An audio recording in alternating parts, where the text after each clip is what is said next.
నేను doctor Anand Kumar Vaggu, consultant dermatologist, aesthetic physician, American board certified hair transplantation surgeon, KIMS hospital, minister road, Hyderabad. నా clinic వచ్చేసి Kachiguda railway స్టేషన్కి దగ్గరలో ఉన్నటువంటి బర్కత్పురాలో కింది అడ్రస్లో కలదు.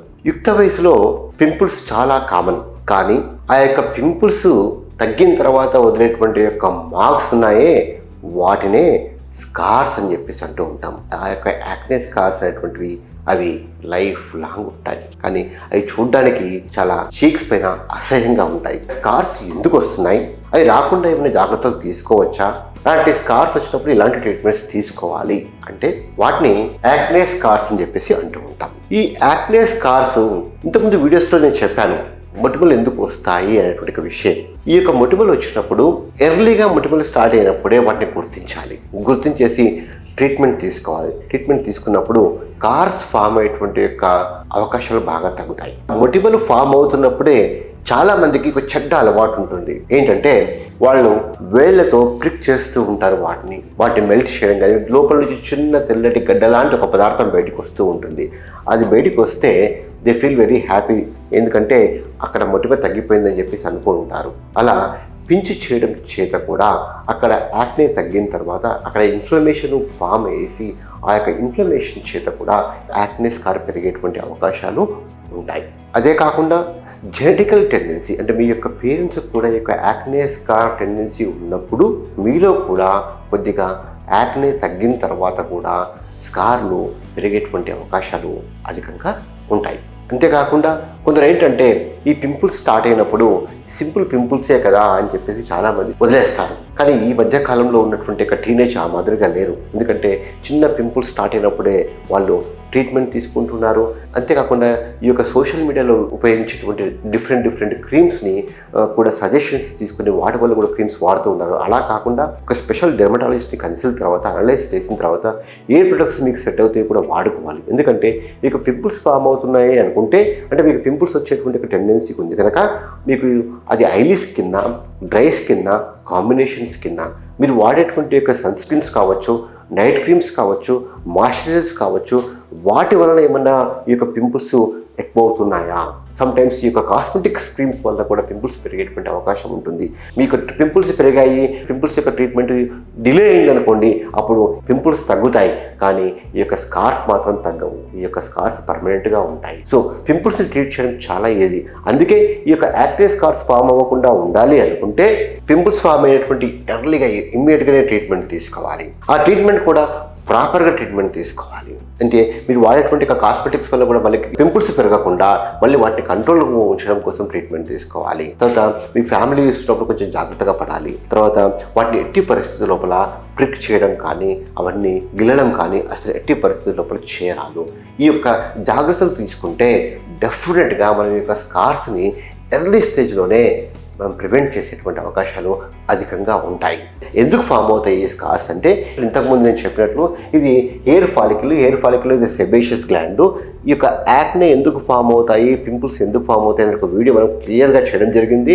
అయినప్పటికీ కూడా హెయిర్ ఫాలికల్ ప్లస్ ఈ యొక్క సెబేషియస్ గ్లాండ్లో జరిగేటువంటి ఇన్ఫ్లమేషన్ వలనే ఈ యొక్క పింపుల్స్ ఫామ్ అవుతాయి. ఈ పింపుల్స్లో కూడా రకరకాల స్టేజెస్ ఉన్నాయి.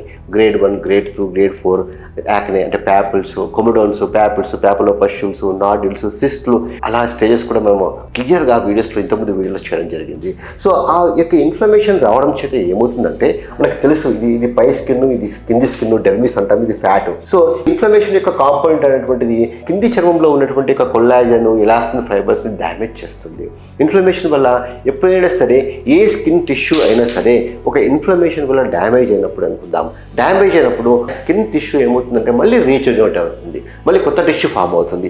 ఆ కొత్త టిష్యూ ఫామ్ అయినప్పుడు దానిలో మళ్ళీ కొల్లాజన్, ఎలాస్టిన్ ఉంటుంది. ఈ యొక్క కొల్లాజన్, ఎలాస్టిన్ ఉన్నప్పుడు అది ఓన్లీ ఎపిడెర్మిస్ ఫామ్ అవుతే మాత్రము ఎట్టి పరిస్థితుల్లో స్కార్ కాదు. కానీ ఈ యొక్క డెర్మిస్ ఈ యొక్క ఇన్ఫ్లమేషన్ వల్ల డ్యామేజ్ అయినప్పుడు అక్కడ కొల్లాజన్, ఎలాస్టిన్ ఫామ్ అయినప్పుడు ఫామ్ అవ్వాల్సిన దానికంటే ఎక్కువగా ఫామ్ అవుతే అప్పుడు ఎలివేటెడ్ స్కార్స్ వస్తాయి. దాన్ని హైపర్ట్రోఫిక్ స్కార్స్ కానీ, కిలాయిడల్ స్కార్స్ కానీ, ప్యాపులర్ స్కార్స్ అని మళ్ళీ 3 రకాలు. ఒకవేళ ఈ యొక్క ఫామ్ అయ్యేటువంటి కొల్లాజన్, ఎలాస్టిన్ ప్రాపర్గా ఫామ్ కాకుండా కొంచెం తక్కువగా ఫామ్ అవుతే అప్పుడు డిప్రెస్డ్ స్కార్స్ వస్తాయి. అంటే డిప్రెస్డ్ స్కార్స్ అంటే ఏంటంటే ఈ యొక్క స్కిన్ లెవెల్ సర్ఫేస్ కంటే లోపలికి ఈ యొక్క స్కిన్ వెళ్ళిపోతూ ఉంటుంది.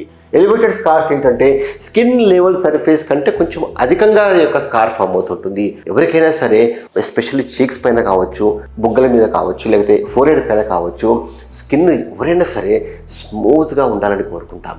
అంతేకాని ఉబ్బెత్తుగా కానీ గుంతలు మాదిరిగా ఉండాలని ఎవ్వరూ కోరుకోరు. కానీ ఈ యొక్క పింపుల్స్ తగ్గిన తర్వాత కొన్ని స్కార్స్, కొన్ని యాక్నే హీల్ అయిన తర్వాత కొన్ని స్కార్స్ ఉబ్బెత్తుగా ఫామ్ అవుతాయి, దాన్ని ఎలివేటెడ్ స్కార్స్ అని.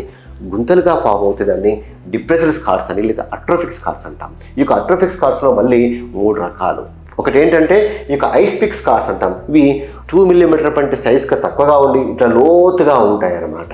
ఇవి చిన్న మాదిరిగా కనబడుతూ ఉంటాయి. వెరీ డిఫికల్ట్ టు ట్రీట్ ఇవి ఐస్ పిక్ స్కార్స్. వీటికి లేజర్ చేసినా సరిగా రెస్పాన్స్ ఉండదు, మైక్రోనీడ్లింగ్ RF చేసినా సరిగా రెస్పాన్స్ ఉండదు. చాలామంది అనుకుంటారు మేము చాలా ట్రీట్మెంట్స్ తీసుకున్నాము, యాక్నే స్కార్స్ మొత్తం తగ్గలేదు, ఇంకా ఉన్నాయి కొన్ని. అంటే మీకు ఉన్నటువంటి యొక్క స్కార్ టైప్ ఏంటి, ఏ టైప్కి ఏ యొక్క ట్రీట్మెంట్ ఇవ్వాలి, అది కూడా చాలా ఇంపార్టెంట్.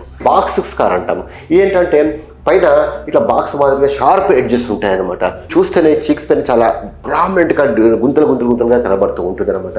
దీన్ని బాక్స్ స్కార్ అని ఉంటాం. దీని లోపల ఉన్నటువంటి డెప్త్ బట్టి, డెప్త్ ఎక్కువగా ఉంటే డీప్ స్కార్స్ అని, డెప్త్ తక్కువగా ఉంటే షాలో స్కార్స్ అని చెప్పేసి అంటూ ఉంటాం. అంటే దీనికి కూడా రెండింటికి కూడా ట్రీట్మెంట్ డిఫర్ అవుతూ ఉంటుంది. అంతేకాకుండా కొన్నిసార్లు రోలింగ్ స్కార్స్ అని చెప్పేసి అంటూ ఉంటాం. ఇవి చూడడానికి ఇట్లా రోల్స్, స్కిన్ సర్ఫేస్ కొంచెం ఇర్రెగ్యులర్గా వేవీగా ఉంటుంది అనమాట. ఎందుకంటే ఈ యొక్క ఎడ్జెస్ అంత షార్ప్గా ఉండవు అనమాట, స్లోపింగ్ ఎడ్జెస్ ఉంటాయి. దీన్ని రోలింగ్ స్కార్స్ అంటాం. ఇవి పొడుగ్గా ఒక లైన్ మాదిరిగానే ఉండొచ్చు, సర్క్యులర్గా రౌండ్గానే ఉండొచ్చు. రోలింగ్ స్కార్స్ అని చెప్పేసి అంటుంటాం. జనరల్గా ఇక్కడ ఉన్నటువంటి స్కిన్ ఈ నార్మల్ స్కిన్నే ఉంటుంది, కానీ ఇక్కడ బాక్స్ స్కార్లో ఉన్నటువంటి స్కిన్ కొంచెం స్కార్ టిష్యూ ఉంటుంది అనమాట. సో ఇవన్నీ ఎగ్జామిన్ చేసిన తర్వాత 3 రకాల స్కార్స్ ఇలా ఉంటాయి. ఎన్ని స్కార్స్, ఏ స్కార్స్ ఎక్కడ ఉన్నాయి అనేటువంటి విషయాన్ని చూసిన తర్వాత దానికి సంబంధించిన సర్జికల్గా ట్రీట్ చేయాలా, లేజర్స్ చేసుకోవాలా, మైక్రోనీడ్లింగ్ చేసుకోవాలా, తర్వాత ఇవన్నీ ట్రీట్మెంట్ అనేటువంటిది ఆధారపడతాయి అన్నమాట. సో ఈ ట్రీట్మెంట్ గురించి మనం సపరేట్గా మళ్ళీ ఒక వీడియో డిస్కస్ చేసుకుందాం. సో ఈ రకంగా స్కార్స్ అనేటువంటివి acne scars, elevated scars, depressed scars. So అందుకే పింపుల్స్ స్టార్ట్ అయిన ఇమ్మీడియట్గా ట్రీట్మెంట్ తీసుకోండి. ఎట్టి పరిస్థితుల లోపలికి వెళ్ళకండి. మీ ఇష్టమైనటువంటి కమర్షియల్గా అవైలబుల్ అయినటువంటి కాస్మెటిక్ ప్రొడక్ట్స్ను కూడా వాడకండి. వాటి వల్ల కూడా పింపుల్స్ పెరిగేటువంటి అవకాశాలు ఉంటాయి. సో ఎర్లీగా ట్రీట్మెంట్ తీసుకునేసి ఈ జాగ్రత్తలు తీసుకున్నప్పుడు ఈ యొక్క స్కార్స్ ఫామ్ కాకుండా మనం ప్రివెన్షన్ చేసుకోవచ్చు.